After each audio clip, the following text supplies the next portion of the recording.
Assalamualaikum dan selamat sejahtera. Saya Zulwali Arifin bin Sipin dan bersama 3 lagi rakan saya akan membentangkan kajian kes pemecatan salah laku antara One Kok View dan AT Usaha Construction Sdn Berhad. Sebagai pengenalan, award number yang kami pilih adalah award number 1315 of 2023, yaitu One Kok View sebagai pihak yang menuntut dan AT Usaha Construction Sdn Berhad sebagai pihak sebagai syarikat. Kes ini adalah disebabkan persoalan tentang kesahihan tarikh pengambilan pekerja dan keadilan penamatan perkhidmatan pekerja. Seterusnya, sebagai ringkasan kes, pihak yang menuntut telah ditamatkan perkhidmatannya dan merasakan penamatan perkhidmatannya adalah tidak adil, manakala syarikat berpendapat bahawa penamatan yang dilakukan terhadap pihak yang menuntut adalah dengan alasan yang adil. Oleh itu, syarikat telah mengemukakan bahawa pihak yang menuntut telah melakukan tindakan salah laku di mana pihak yang menuntut telah menipu syarikat mengenai bilangan pekerja yang diambil bekerja di tapak projek dan meminta syarikat untuk membayar gaji bagi bilangan pekerja yang tidak sepadan dengan bilangan sebenar pekerja yang bekerja di tapak tersebut. Selain itu,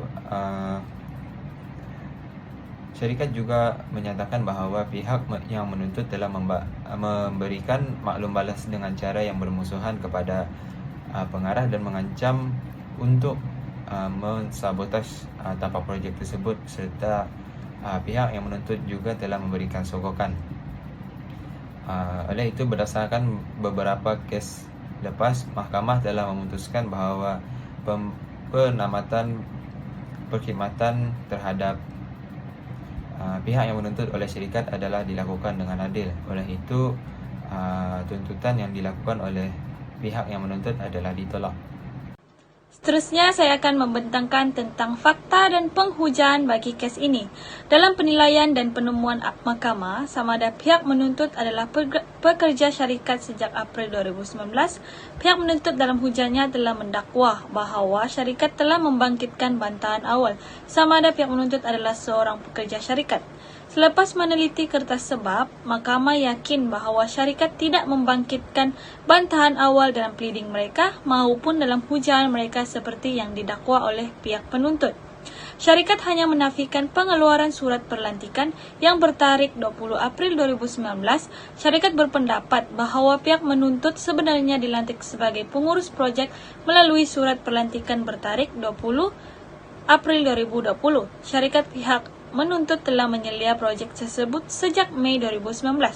Syarikat telah mengakui dalam kenyataan mereka sebagai jawapan bahawa pihak menuntut telah dilantik secara rasmi sebagai kaki tangan syarikat pada April 2020. Tambahan pula, tiada bukti bahawa pihak menuntut pada bila-bila masa telah menuntut gaji tidak dibayar atau potongan berkanunnya daripada syarikat. Kaus 1 memberi keterangan bahawa syarikat tidak berniat untuk mengaji pihak menuntut sebagai pengurus projek. Syarikat seterusnya menegaskan bahawa atas permintaan pihak menuntut dan dengan niat yang baik untuk membantu pihak menuntut semasa tempoh PKP, Kaus 1 mengarahkan keraninya untuk menyediakan surat perlantikan. Kaus 1 memberi keterangan di mahkamah dan mengakui bahawa pihak menuntut sebenarnya adalah kaki tangan syarikat dari April 2020 dan seterusnya memberi keterangan bahawa pihak menuntut hanyalah subkontraktor syarikat dari Mei 2019. Kedua-dua pihak juga bersetuju dengan fakta bahawa syarikat pihak menuntut mengambil syarikat untuk semua kerja yang dilakukan untuk projek itu sejak Mei 2019. Seterusnya, fakta yang dipertikaikan dalam kes ini ialah adakah pihak menuntut sebenarnya pekerja syarikat mulai April 2019.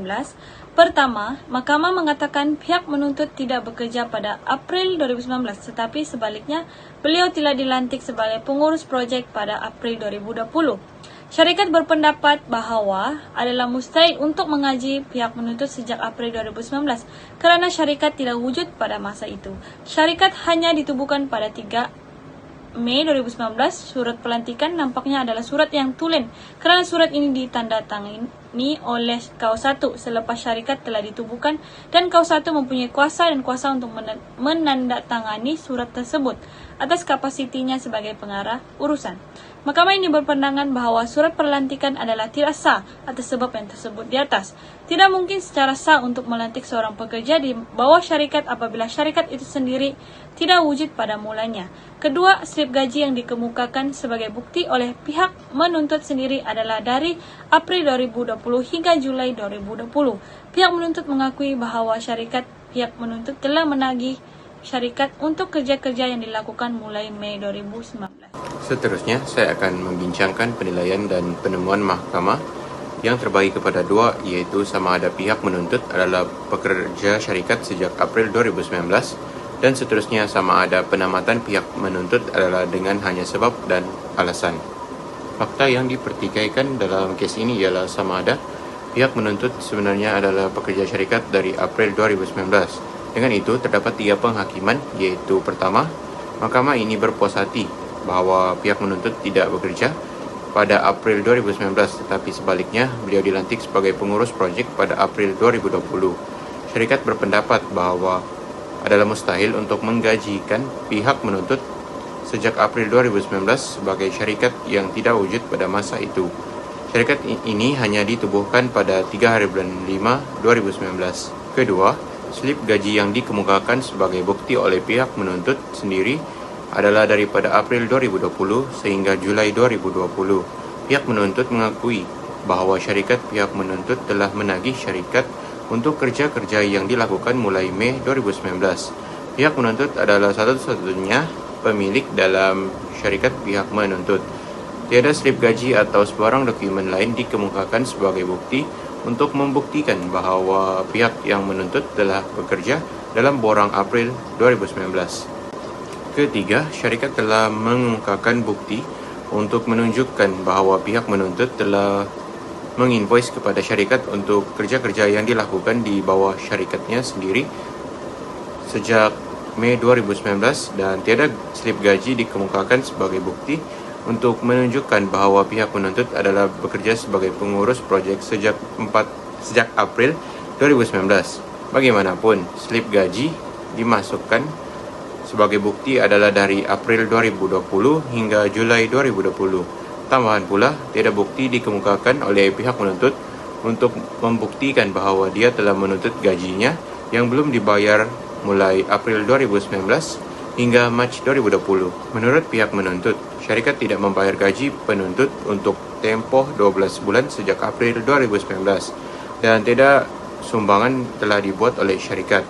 Atas sebab-sebab yang disebutkan di atas ini, mahkamah berpendapat bahawa tiada kontrak pekerjaan yang ditandatangani pada April 2019. Dalam memutuskan sama ada pemecatan itu dengan hanya sebab dan alasan yang adil, persoalan yang perlu dijawab ialah sama ada syarikat telah membuktikan semua dakwaan tersebut terhadap pihak menuntut. Saksi menyatakan bahawa salah laku pihak menuntut telah ditemui antara tempoh Julai 2020 hingga September 2020. Dalam kes ini, para pengarah syarikat tidak mengetahui dan tidak mempunyai pengalaman dalam bidang pembinaan. Saksi pertama menyampaikan surat penamatan kepada pihak menuntut melalui email bertarikh 22/9/2020. Walaupun surat penamatan bertarikh 22/9/2020 mengandungi fakta umum salah laku dan pecah amanah jenayah yang dilakukan oleh pihak menuntut, nampaknya pihak menuntut tidak mengambil sebarang langkah untuk mendapatkan penjelasan lanjut daripada syarikat. Tiada bukti dikemukakan oleh pihak yang menuntut untuk menunjukkan bahawa dia meminta penjelasan daripada syarikat mengenai surat penamatan dan dakwaan mengenainya. Fakta khusus ialah pihak menuntut mengakui dakwaan bahawa dia telah memalsukan tanda tangan saksi pertama dalam letter of award.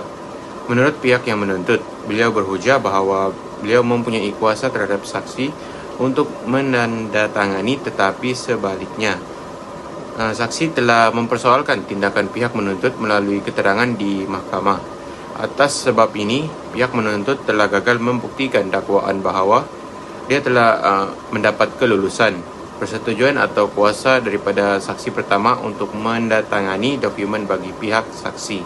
Daripada fakta kes, walaupun syarikat gagal mengeluarkan surat tunjuk sebab kepada pihak menuntut, nampaknya pihak menuntut memahami kandungan surat penamatan syarikat. Surat penamatan syarikat boleh menjadi sebab mengapa pihak menuntut tidak menuntut penjelasan atau penjelasan lanjut daripada syarikat mengenai dakwaan yang dinyatakan dalam surat penamatan.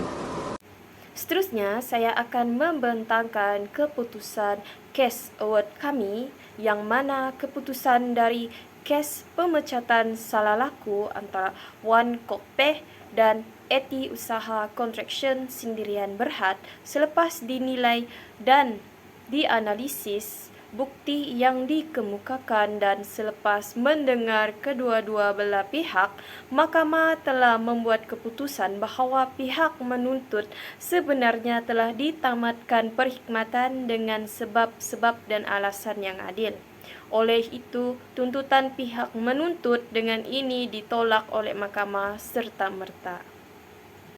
Kesimpulannya, kes pemecatan kerana salah laku adalah perkara serius yang memerlukan penyiasatan teliti, pematuhan kepada prosedur yang betul dan pematuhan kepada undang-undang dan peraturan yang berkaitan. Majikan mesti mendekati kes demikian secara adil dan objektif, memastikan hak kedua-dua pihak dihormati sambil mengekalkan persekitaran kerja yang selamat dan produktif.